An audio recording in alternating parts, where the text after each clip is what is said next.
Good evening, friends. I'm George Latimer, Westchester County Executive, and I'm happy to welcome everyone here for the third of our public forums on the discussion of our County Police Reform Task Force.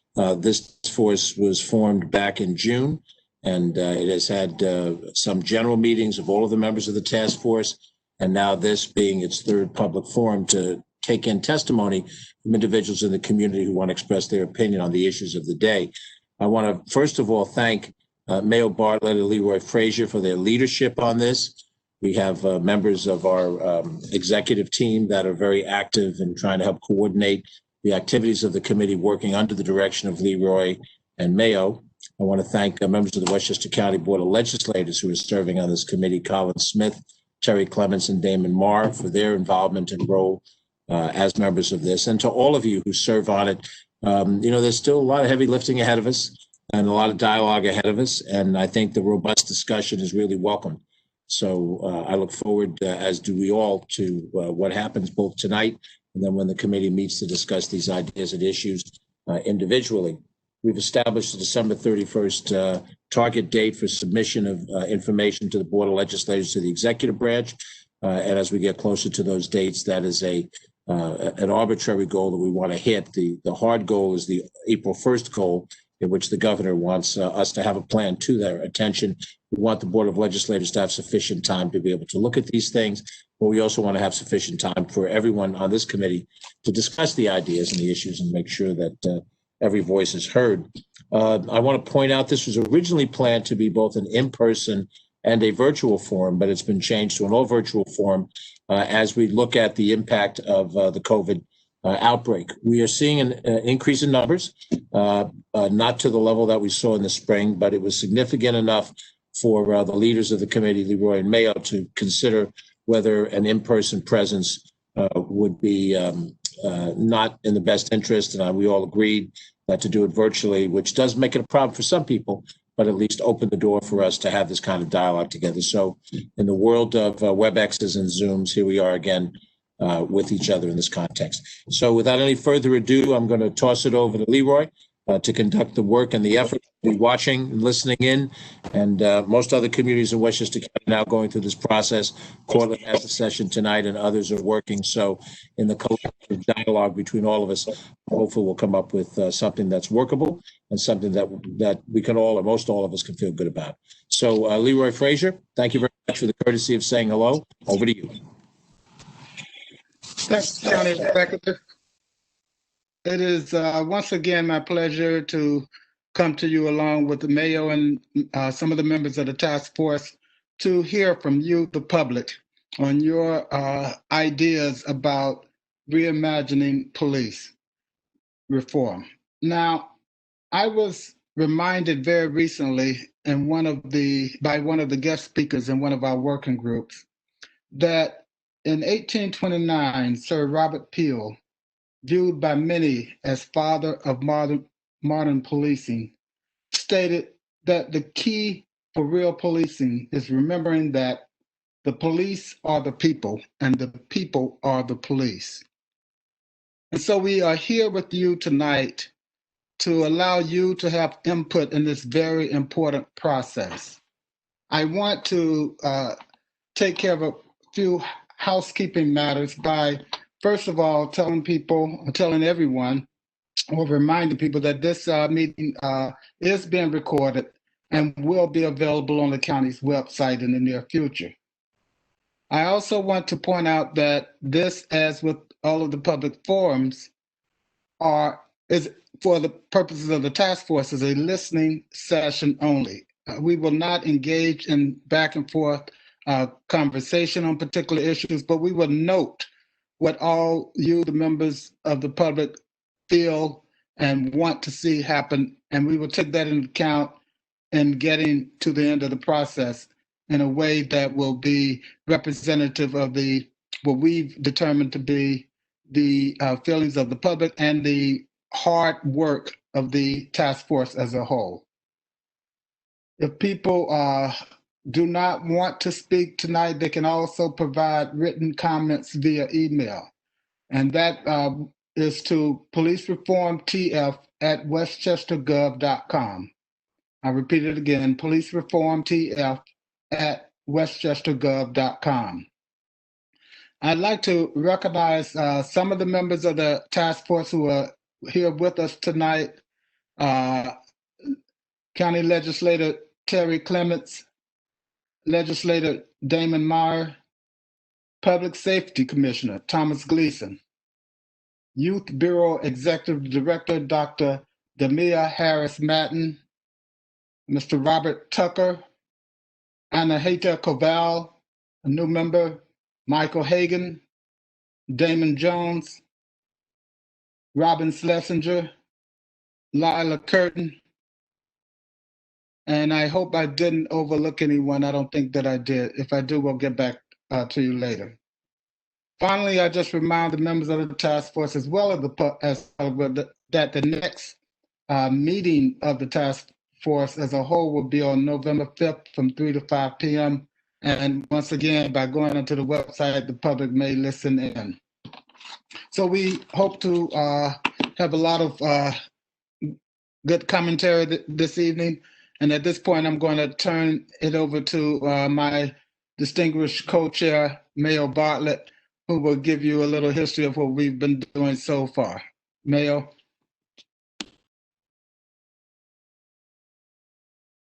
Thank you very much, Leroy. Really appreciate it. And thank you certainly to County Executive George Latimer for your leadership. And I do want to mention also that we do have a few other people who have come on, Corinne Patino and Kenneth Chamberlain Jr., who are members also of the task force. They're here. And I want to commend all of the members of the task force. For those of you who are not aware, we've met at this point well over 50 times. And each meeting can easily be more than 2 hours. And it's comprised of a number of different stakeholders. And we also work with members of the police on each of the working groups. And to date, we've had a number of really outstanding discussions, as well as creating a framework for some significant change. And I just want to speak very briefly about the fact that it's not simply police reform, but it's an opportunity for us to reimagine law enforcement. And I believe that all of the members of the task force have been honest brokers and have worked tirelessly and brought documents for our review and our consideration, shared their experiences, sometimes from within law enforcement, sometimes from different disciplines, so that we can ideally look at what we're doing very well, look at some of the things we could be doing better, perhaps look at some of the things that we're not doing, and revise how we are actually policing in Westchester County.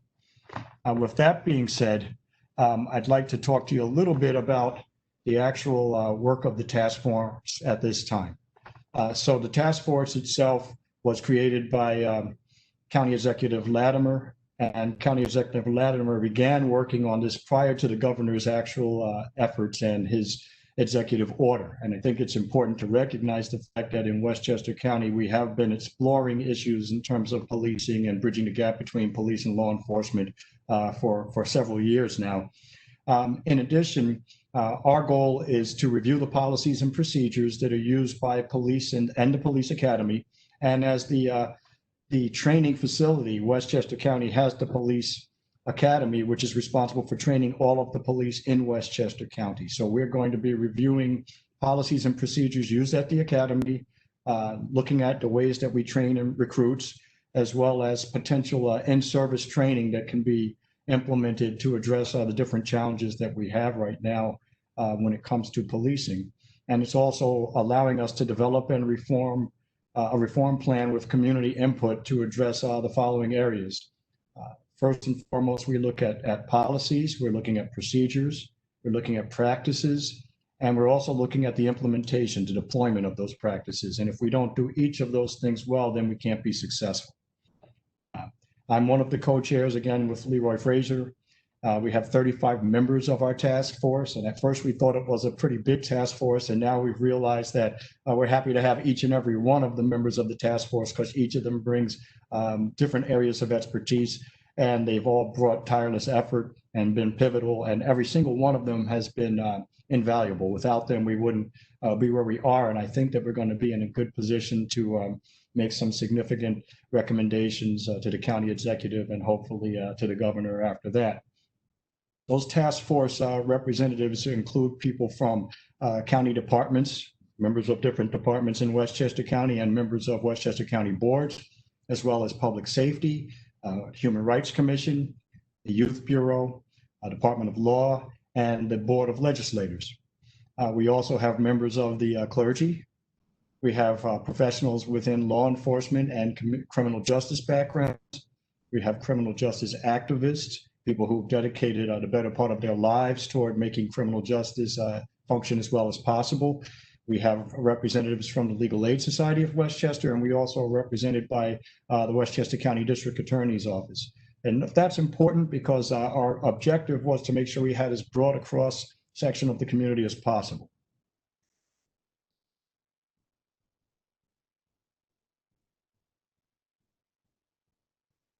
Our task force, the entire task force, which is comprised of 6 working groups, meets every month.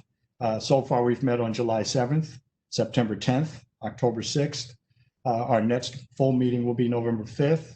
We have another meeting after that on the 19th, and then we will have another date to be determined. And what's interesting, I would like to point out, is that we've really tried to do quite a bit in a reasonably short period of time. So although we're going to have to ultimately have a report due at the end of December, we've tried to push forward and even make sure that we can get that done ideally before Thanksgiving. The task force has conducted 2 public hearings, one already on August 13th, which was virtual, August 18th, which was virtual and in person. And as the county executive stated, we all came together and looked at the perceived trajectory, at least as it relates to the coronavirus, and we determined that it would be more responsible for us to hold this one virtually only. And ideally, we'll be in a position where we can revisit having in-person forums down the road. So in terms of our time frame also, the 6 working groups that we've discussed include one working group on transparency, which is pivotal. If we're going to have any success, it's important that you, the members of the community, are able to see exactly what we're doing and to understand exactly how public safety works in Westchester County. The second is accountability. And a lot of them overlap. You'll see that they overlap, and we're very much interested in hearing your comments and any suggestions you may have. And we do take them very seriously, and we will consider them in the different working groups. The next is accountability. So we can have the best training, best recruits in the world, and do everything well, have a great policy, but if we don't have accountability, then we've failed in our charge as well. We're looking at policies and procedures. So we're reviewing from top to bottom the policies and procedures of the Westchester County Department of Public Safety in an effort to see where we can tweak those policies and procedures and possibly change them, or maybe even look at things that we don't need to have anymore, or some things that we don't have that we should be including. And we're looking at the best practices in Westchester County, in New York State, the United States, and throughout the world, so that we can try to come up with the very best policies and procedures, which will allow our officers ideally and will also allow our members of the community to have positive engagement and interaction with law enforcement. And it allows everybody on both sides to be as safe as possible.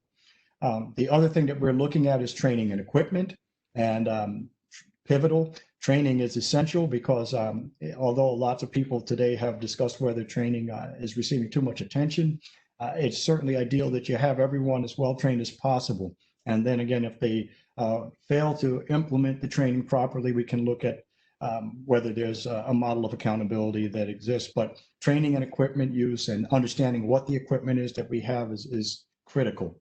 And then we're looking at qualifications and recruitment. So how do we determine who the best police officers might be? Where do we find those police officers? To what degree are we able to look into the community and find candidates that would be phenomenal law enforcement officers? And toward that end, it brings me to the last of our working groups, and only on this list, of course, last but not least, community engagement. And if we don't implement proper community engagement, then we're doomed to fail. So everything else can be in place, but if we don't interface well, and if we don't realize that our officers should be members of the community in every respect, then we're not going to be as successful as we can be. So I have to again thank the members of the commission, of the task force, I'm sorry, for being honest brokers and looking at ways we can look at each of these 6 working groups and disciplines to make them as good as they can possibly be. So each of them focuses on a specific component of police reform. And again, we always remind ourselves at each meeting that it's not just police reform, but it's reimagining the police. If we were able to build it from the ground up, what might it look like? Each group reports back to the full task force. And at each general meeting, some of you may have already seen reports from the various working groups to let them know the status of the work that's been done so far. And also it allows us to look at the things that we're doing well, looks at some of the things that we're not doing quite as well, some of the observations, challenges, opportunities, and allows them to make recommendations about where we should be going. When we have the recommendations, we compile those into reports. So we're going to be in a position where at the end of our immediate work, we'll be able to have a report that we deliver to the county executive. And at that point, Mr. Latimer will be able to review, as will the Board of Legislators. And ideally, we will be able to have that plan certified at no later than January 2021. And that's a requirement from the governor's executive order. And the certified plan we hope to have to the governor by April 1st, 2021. And again, we're being a bit ambitious. We're trying to have these things accomplished sooner. So if you're interested in having any additional information regarding the work that this police reform and reimagining task force has done, you can go to www.westchestergov.com. Again, www.westchestergov.com/add-hoc advisory-boards/police-reform-task-force. Hopefully you can see this and you can take it down and copy it as well. But you can always attempt to contact us directly as well through the website, and that will give you information on how to reach us. Thank you very much. Thank you, Mayo, for the presentation. Hello, everyone. Good evening. My name is Blanca Lopez. At this time, we have several task force members who would like to make brief comments before the public speaks. I will call on them. Each member will have 2 minutes to make brief comments. Our first speaker is Legislator Damon Moore.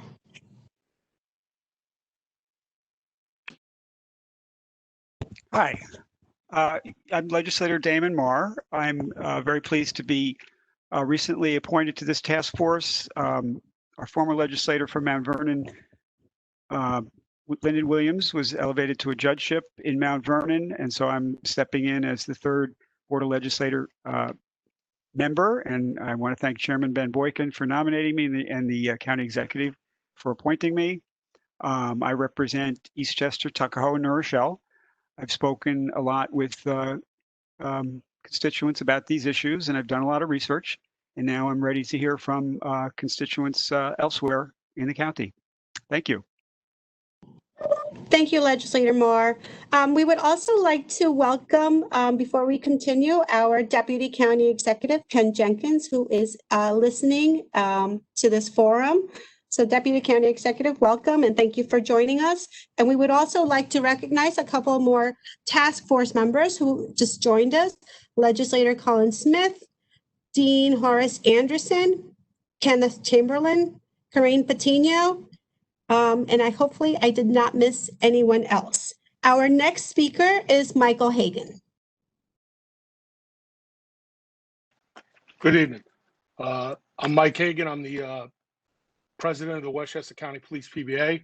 On behalf of the members of the Westchester County Police PBA, I'd like to thank the county executive, our chairs, task force members, and all those guests that have come to the work groups to help us better understand the issues. We're here, we're listening. We understand the need to continually evaluate what we do and how we do it. While terms such as procedural justice and implicit bias may be new to some, they're concepts that have already been incorporated into our recruit training and in-service training programs. And while initiatives such as dash cams and recording information on the race and ethnicity of those involved in traffic stops may be considered by some departments. The county police has been doing it for the better part of 20 years. We're here with an open mind, and it's our hope that the others here involved will also have an open mind, recognizing the realities that exist in policing. So as the task force continues working toward issuing recommendation, I'd ask that we keep in mind the words from Governor Cuomo's message at the beginning of the guide to the New York State, reinforcing, reinventing, reform and reinventing collaborative. And that those words are that the policies must be developed to allow police to do their jobs to protect the public, and these policies must meet with the local community's acceptance. Collaborative is the key word. It would be a mistake to frame these discussions as adversarial process in an effort to impose top-down solutions. So we're here to work together with everybody, and hopefully we put out the best product, and everybody is safe and happy with the way that we're policing their communities. Thank you. Thank you. Our next speaker, legislator Terry Clements.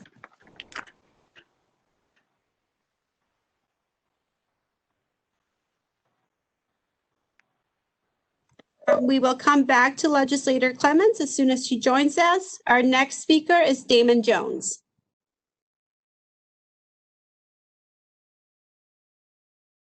Mr. Jones, if you want to unmute yourself.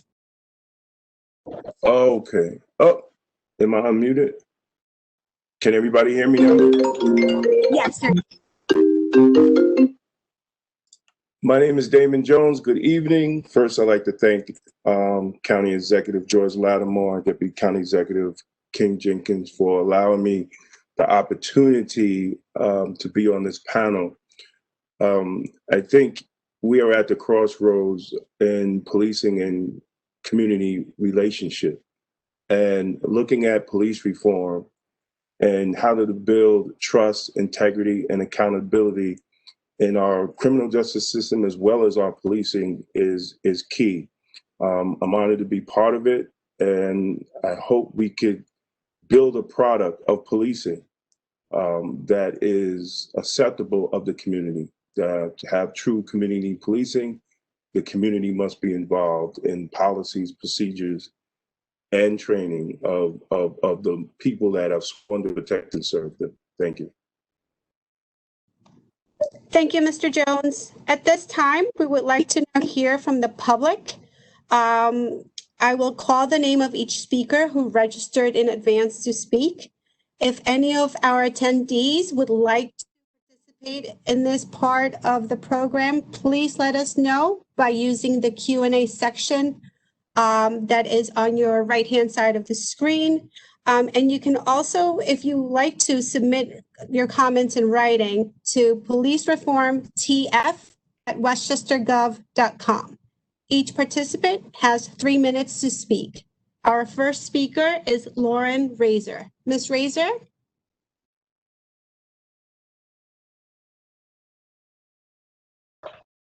Yes, can you hear me? Yes, please go ahead.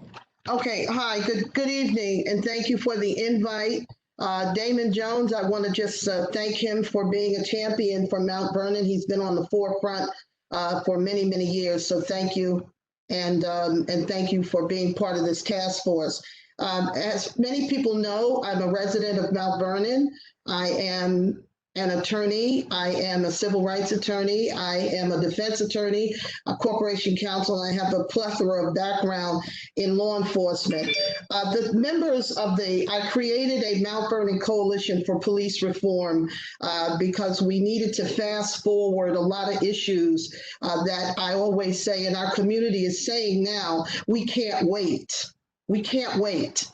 We have a situation in which there are allegations of police misconduct. We have tapes that are floating out there talking about illegal acts by members of the Mount Vernon Police Department. Therefore, it was because of that and because of the complaints that I received as a practitioner that I decided to put together a small coalition of individuals and practitioners. Mount Vernon is a city in which we have nowhere to go. We have nobody. We cannot trust our law enforcement, members of our law enforcement department and police department.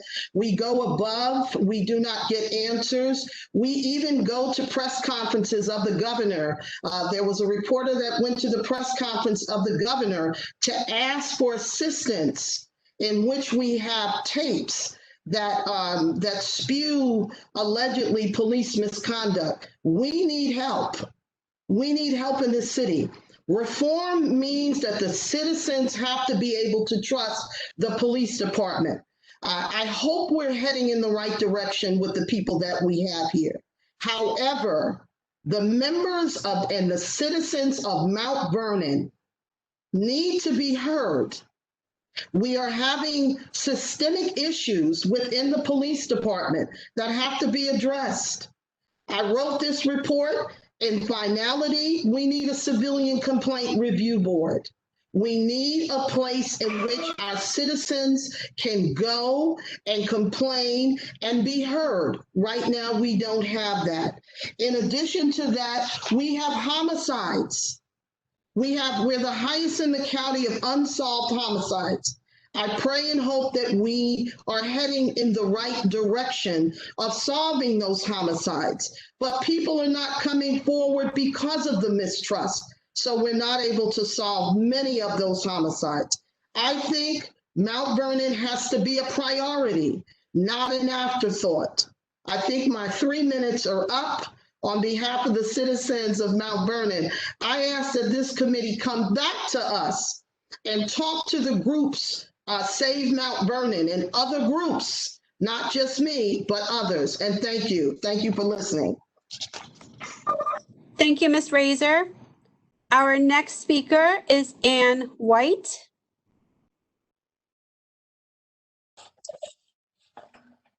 Thank you. I am a resident of the village of Sleepy Hollow. My husband and I moved here 4 years ago from St. Paul, Minnesota, where I was trained as a mediator and worked as a volunteer to help facilitate restorative justice court diversion programs for college students facing misdemeanor charges for minor infractions. Most of the work I did was to lead community circles, which the offender was required to attend, meeting face-to-face with the victim or victims, taking responsibility for their actions, offering an apology, and arriving at mutually acceptable resolution, which usually included some sort of public service. Having seen how effective this program was in St. Paul, I would like to see it implemented as an option in Sleepy Hollow. Our local police department is already committed to community-oriented policing, and the mayor, trustees, and police chief are very interested in exploring a variety of newer options, including restorative justice, to help keep our community safe for everyone. But like many of the small villages in Westchester County, resources and personnel are limited, and a restorative justice program requires broad collaboration amongst county and local governments and court systems and police departments, both to set up and to implement. So I hope one of the recommendations of this task force will be for the county to work with the district attorney to set up a Westchester County restorative justice program, including training for local police chiefs and officers on how and when court diversion may be a useful tool to keep minor offenders out of the justice system and set them on a more productive pathway. And I'd like to finish with a short poem. Thank you all for listening to many points of view, considering how we can work together peacefully, respectfully, to heal past wrongs and reinvent a future for policing that is fair and just for all, designed to keep all people safe across the length and breadth of this fair county Westchester that we call home. Thank you so much for the opportunity to speak to you. Thank you, Ms. White. At this point, I would just like to remind our attendees that if you would like to speak, to use the Q&A section, which is located on the right-hand side, lower right-hand side of the screen, so that we can put your name on queue. And also for any of our speakers, if you would like to turn on your camera, you may do so as well. Our next speaker is Town Councilman at the Town of Cortland, James Creighton. Mr. Creighton. Very much. All right. Oh boy. All right. Well, I just wanted to thank you all. I know we were expecting to see everybody at a public forum in person at our Cortland Community Center tonight. Unfortunately, we have to do it this way, just the way we've done, I guess, everything over the last 6 months or more. But I think the town of Cortland is a little, and I'm the town councilman there. I'm sorry, can you? I can hear you. We can hear you. It's okay. Okay. I'm sorry. I thought you were saying something. So the town of Cortland is in a unique position. We're one of the 2 communities that receive our primary policing from the Westchester County and as well as from New York State Police. The town of Cortland is putting together a task force more to provide comments to the county as well as to the state. We'll be making those comments within the next 6 weeks. We'll try to get them before your deadline. The task force, our task force, will be responding to the spirit of Governor Cuomo's executive order, although because we don't have a police force, we're not required to do that, but we do want to make sure that our town's voice is heard because Westchester County's police is our police. So we don't have our police department anymore. We disbanded somewhere in the 1990s, saved several $1 million, and have been very, very pleased with the county policing.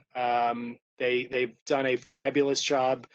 I know that following the death of George Floyd this year, we've all been struggling with how to improve our policing, how to do what we do better. We don't have a whole lot of we don't have a lot of control over what Westchester County does. Their public safety department operates as it does, but we're very interested in seeing this reform and reimagining task force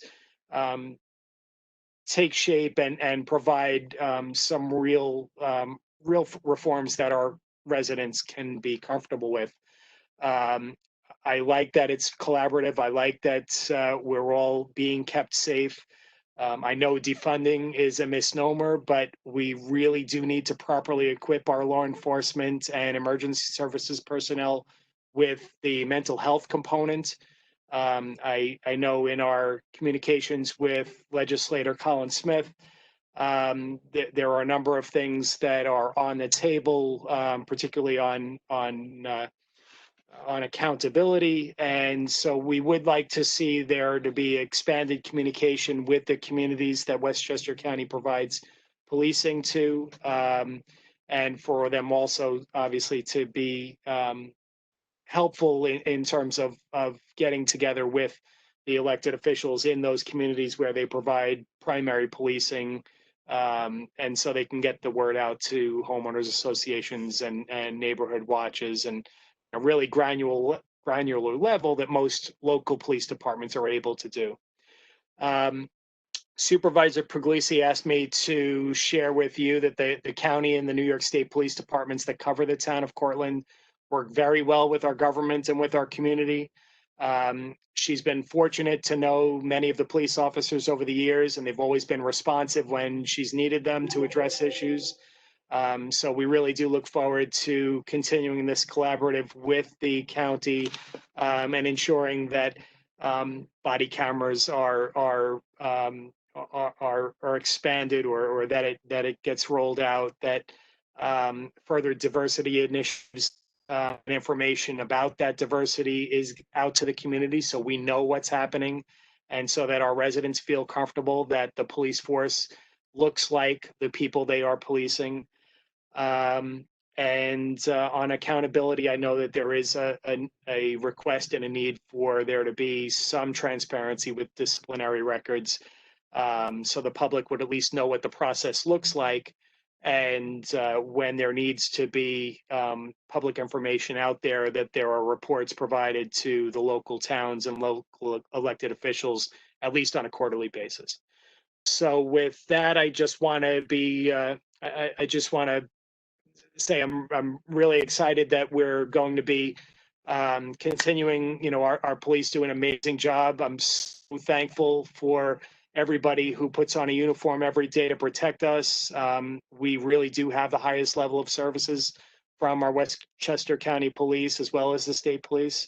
But of course, you know, there's no place for racism or biased behavior in that force, and anything we can do to eliminate that from our interactions with the community and service members while they're on duty is absolutely necessary. So thank you so much for giving us the time to speak.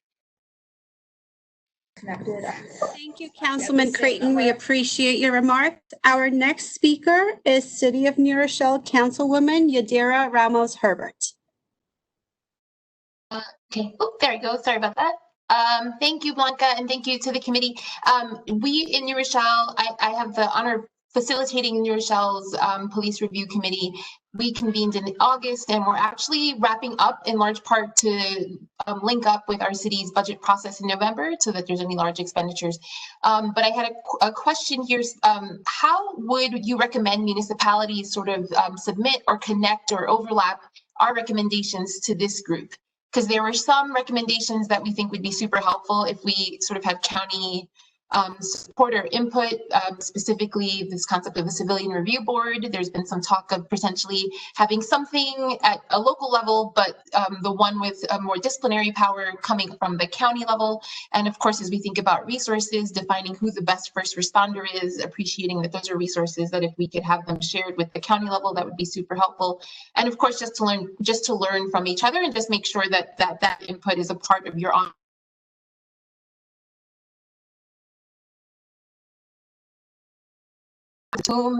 and what would you suggest for best partnership moving forward, since we're all engaging in the same process? Thank you, Councilman Ramos Herbert. Co-chairs, Mr. Frazier, Mr. Bartlett, if you would like to just provide a brief response to that. Yes, this is Leroy Frazier. We'll be happy to speak with you at any time. As a matter of fact, we'll follow up with you after this meeting is done, and we'll make sure that we have an ongoing conversation so that we can share what you are. We can learn what you are doing, and we'll be able to see the good work that you've been able to accomplish, and see what can be how it can be intertwined with what we're doing. Awesome. Thank you so much. And hello, County Legislator Marr. I overlap with him in New Rochelle, so it's great to see his face here. Beautiful. And thank you for attending and for sharing that information, because to the degree that we can explore shared services, I think that everybody wins. So a lot of vision on your part. Thank you very much. Thank you so much. I appreciate it. Thank you, Ms. Lopez, for giving me the time. You're welcome. In 1 second, I will introduce our next speaker, and that is Michelle Walker. She will be joining us by phone. One moment.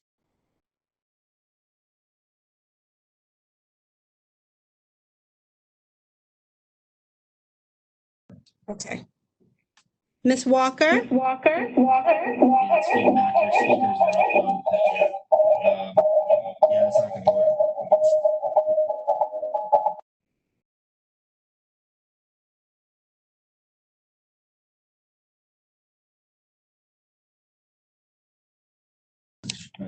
Yeah.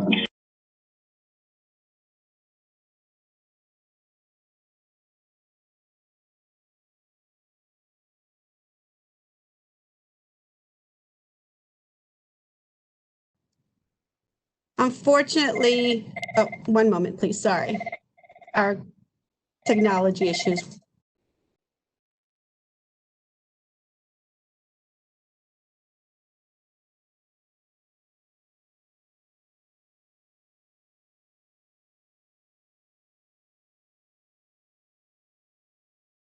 You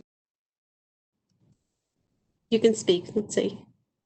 Hi, good evening to everyone. I want to share with the task force that on October 8th, my son and I had a horrific experience with the police. As you guys may know, motor vehicles has been a disaster since the pandemic, and you have a lot of individuals who are driving around with temporary. And Mount Vernon Police trailed my son from 14th Avenue to the north side of Mount Vernon near Chase Bank. He didn't know that he was that they were actually stopping him, but once he got out of his vehicle, they approached him. No social distancing. My son was very upset about that. But they asked for the documents for his vehicle, which he provided. They cursed at him. They accused my son of stealing the vehicle. They accused him of the VIN number not belonging to the actual vehicle. So as he was interacting with the police, he called me, and I ran to the scene, and I explained to officers that we have been back and forth with motor vehicles. They were going to arrest him. They were going to take his vehicle, and he possibly could have lost his job. Now, when I got there, I explained to the officers, the issues that we've been having with motor vehicles. And one of the officers said, well, do you have the paperwork for the vehicle? And I said, yes, I do. I said, I live right around the corner, and I can get these documents to you. It took me about 10 minutes. I showed them all the documents, so they saw that the car did belong to my son. But at that point, because of the heated exchange between the officers and my son, they had made a decision to tow the vehicle. Changed their mind from him because I was there. So I then asked, I said, well, who made the decision to tow the vehicle? Oh, we spoke with the sergeant. I said, well, can you please call the sergeant so that I can have a conversation with him? The sergeant came over in about 5 minutes. I explained to the sergeant everything that was going on. The sergeant made the decision that, okay, please park the vehicle, which we did. And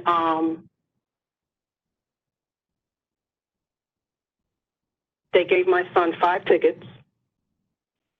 And I explained to the sergeant how disrespectful the officers were.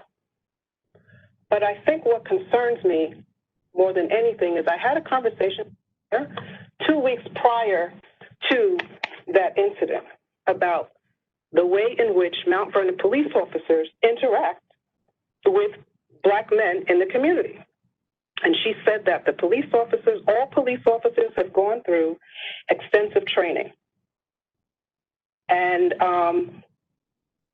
we did not experience that. And, I agree with Ms. Razor. We need a lot of help in Mount Vernon, and I'm just hoping that this task force is going to make that happen for us because we don't feel protected, and Mount Vernon police has been corrupt for a long time. But the Mount Vernon police officers, and it's not all of them, it's some of them, they feel empowered to be disrespectful law. And, we as residents, we're sick and tired of it. We don't feel protected, and we certainly do not feel served. So I am hoping that things will change, but I don't know.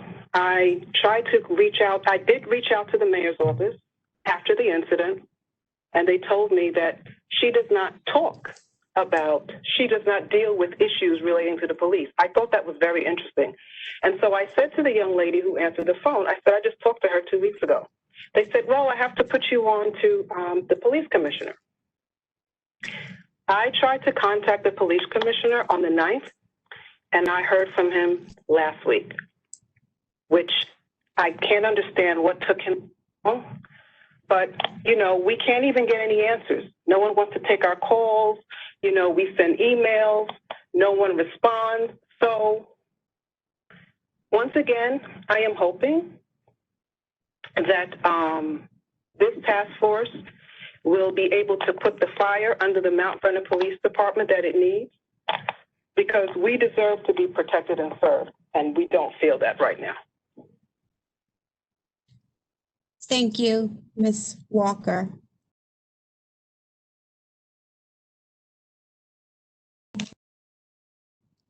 Our next speaker is Chris Huguenot.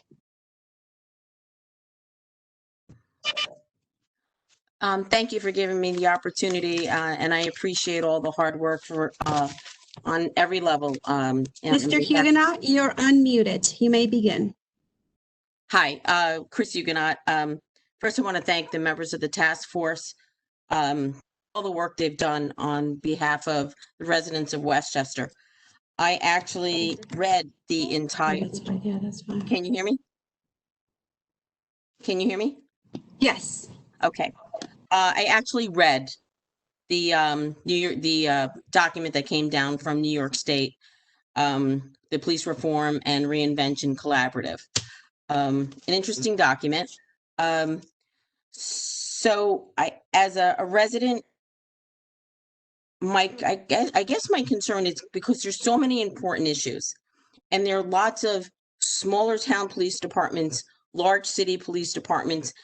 As a county, there's a lot of I see overlapping issues, and as the woman from New Rochelle had said, there might be a lot more shared services that we can do to have some level of economies within the police, the public safety of the residents in Westchester.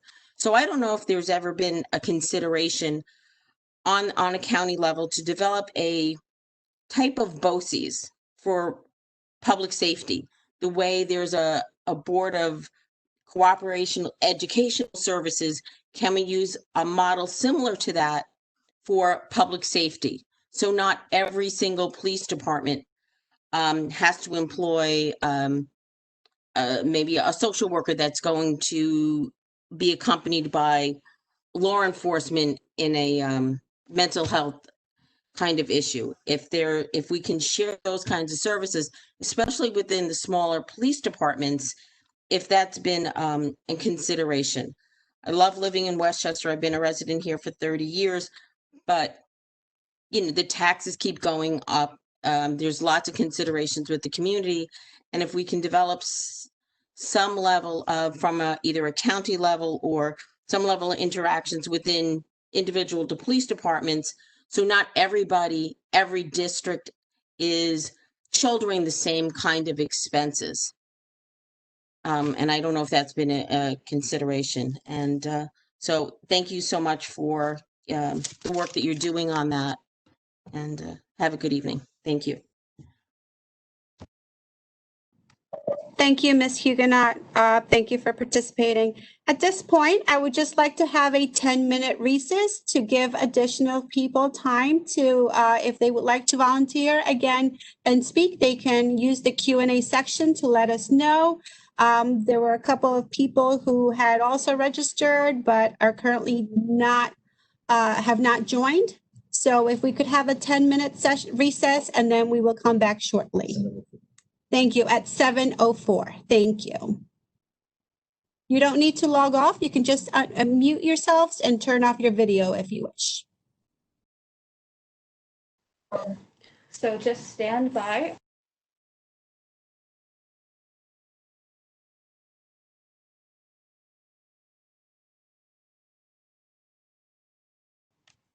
Thank you, everybody, for joining us again. At this time, I would just like to give a welcome to Deputy Commissioner of Public Safety, Terrence Rayner, who is also a member of our task force, as well as Legislator Terry Clements.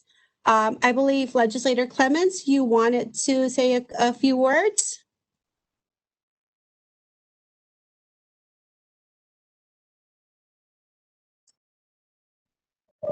Legislator Clements, you should be unmuted. Okay. All right. Thank you. All right. Thank you. Thank you. I just wanted to state that I serve on the transparency portion of this committee. And it's very important in terms of having a good relationship between the police department and the community, that there is a level of transparency where records are open, that they can share with the public. You know, this is a situation where we want to make sure that police officers are upholding the oath of their office, and it's very important to us. So we're working very hard to make sure that everyone understands that we are trying to work together so that we can bring about a positive change. And I'm very glad to hear concerns people have so that we can take this into consideration to make sure that we are meeting the needs of the community, as well as taking into consideration that law enforcement does work hard to keep our community safe, that we have to find a happy medium between the two, that we can work together, feel safe, and feel that, you know, we have a common goal in mind. I just thank you. Thank you, legislator. Our next speaker is Margaret Fountain Coleman.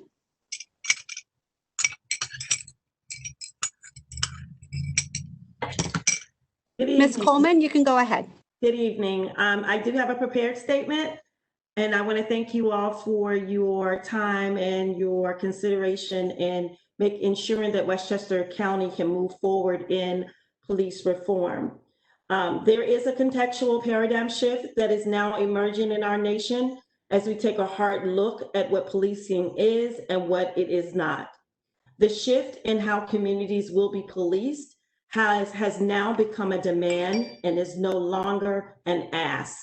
Like any other occupation under the guise of scrutiny, localities must undergo a meticulous analysis in identifying the infection that may exist within its police departments, eradicating it, and then be about the business of constructing and implementing new plans, policies, and purpose that will bring about real sustainable change. As I think about reform, re-imaging, and or reimagining of police departments, what comes to my mind immediately is a new community policing model that will save lives and support the many police officers that want to serve our communities.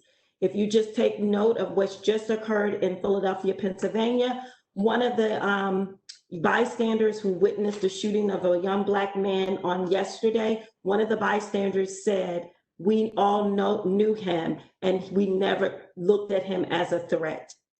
In many instances, as it relates to community policing, the local leadership and authorities can make tangible changes through the law right away. Several examples come to mind: eliminating chokehold practices without maintaining language in local laws that legitimate the practice based on an officer's judgment as it relates to threat level, illegal search and seizure and racial profiling, as well as a complete revision of policies and procedures that continue to promote structural and systemic biases against Black and Brown people.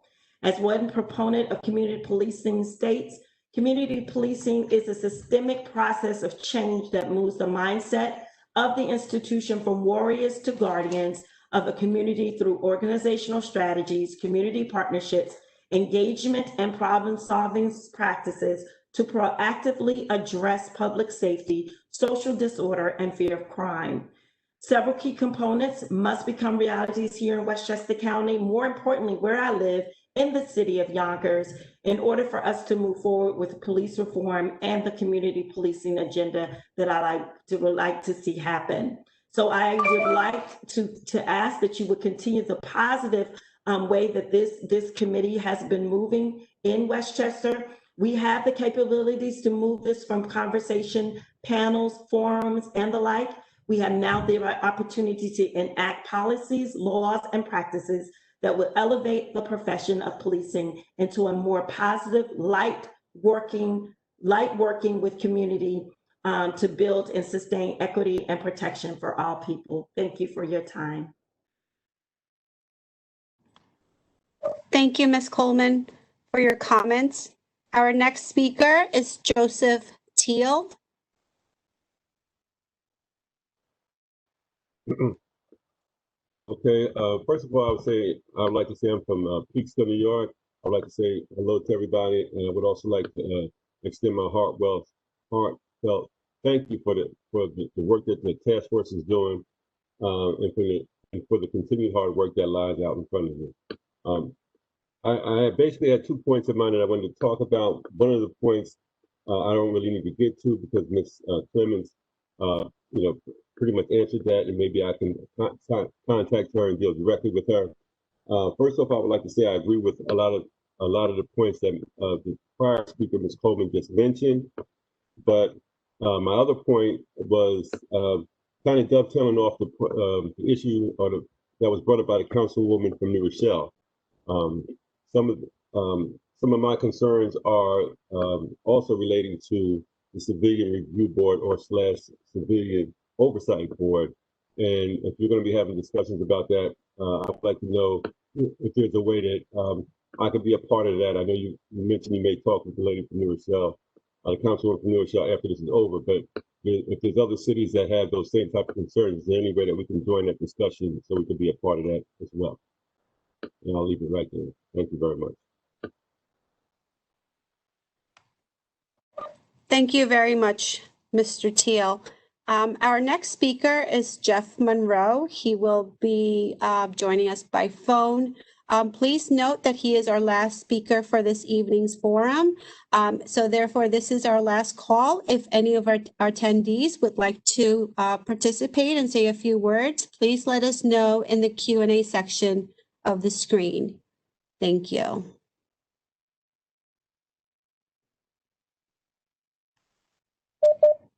Mr. Monroe?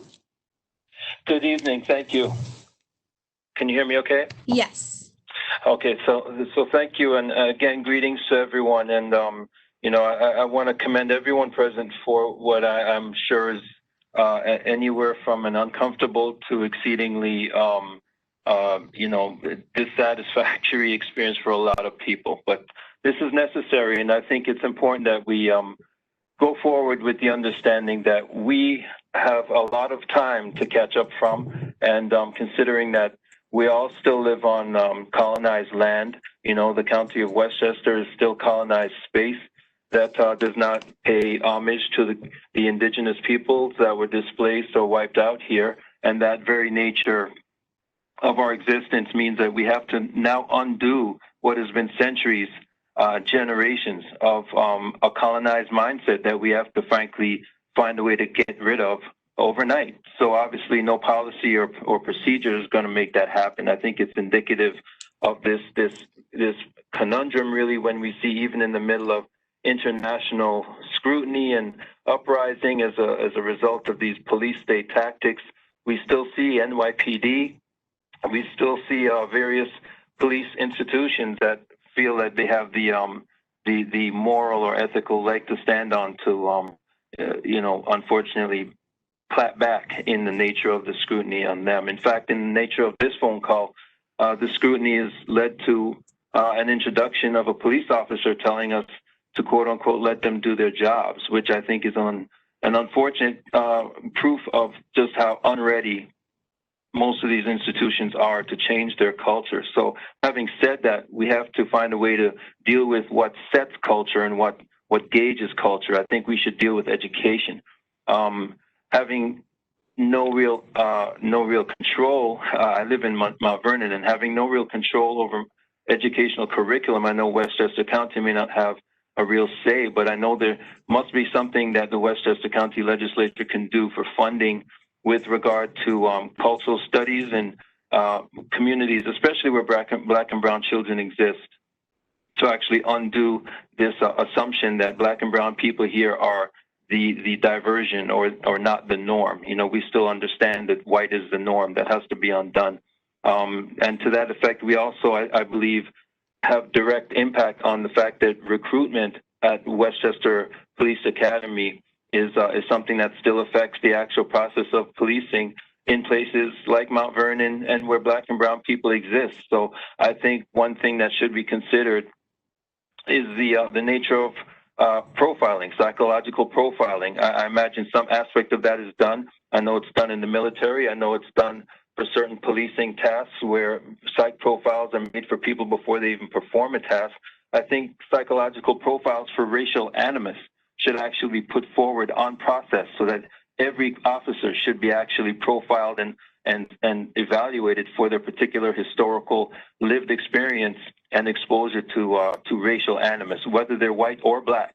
Because whether they're white, we know they have to prove that they are not subject to or subsumed by the dominant racist ideologies that condition white people. And even when they're non-white, we have to make sure that our people who are non-white are not damaged, as most of us are, by the inferiorization process of white supremacist myth. So I think a psychological profile should be put on the task of recruitment and evaluation before hiring an officer. And to that extent, it should also be included in local police departments such as in Mount Vernon or any department that Westchester County can actually preside over. Thank you very much. Thank you very much. Thank you so much, Jeff. Thank you, Mr. Monroe. Our next speaker is Marion Walsh. Okay. Hello, can you hear me? Yes. Great. I don't know if you can see me. I'm Marion. I live in Cortland Manor up in northern Westchester, and I'm just coming with a few hats. I'm on the board of NAMI Westchester, which is National Alliance for Mental Illness. So, and I've done training for the Westchester Academy, Police Academy. So I'm well aware of the need for more mental health training. And I'm also I'm from Chappaqua Meeting, Quaker Meeting House. So our meeting has an interest also in nonviolence. So those are my two hats. But my question is, particularly in communities where, predominantly, honestly, non-diverse communities such as Cortland, where we don't have a village police and it's hard to have accountability, how can we give input to our town that this is an issue? Because it seems to be even more of an issue in, not more of an issue, but it's certainly an issue in all white communities where people are targeted. So I just, there's not any discussion with our town, and I want to just get this started, and I want to get our meeting voice, our Chappaqua meeting voice also set up. So those are my basic questions. So. Thank you, Ms. Walsh. And we've actually come to the part of our program where we are going to wrap up for some closing remarks and just a response to some of the callers and our participants. Mr. Bartlett will provide some closing comments. Thank you very much. I just thought that it was important for some of the people who have asked questions and for those of the participants who have listened to the statements that were made to understand what the jurisdiction of the Westchester County Task Force is.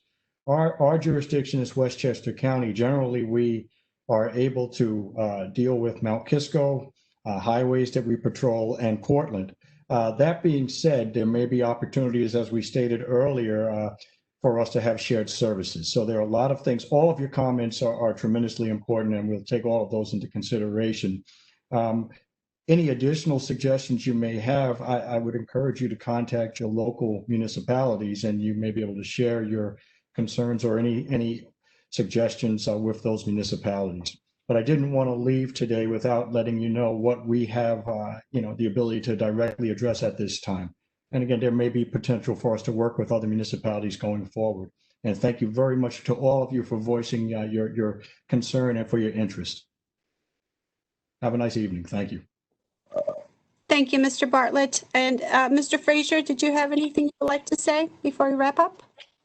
Nothing other than just to reassure everyone that your comments are appreciated and certainly will be fruit for discussion, because a lot of it certainly is not new. There are areas that we are looking at. And again, I offer thanks for you participating tonight. And with that, we are ending our program for tonight. We would like to thank all of you, the members of the public, members of the task force, our county executive, deputy county executive, and elected officials who have joined us this evening. If any of you would like to submit your remarks in writing, by all means, you can send it to policereformtf@westchestergov.com. Thank you so much and have a great night.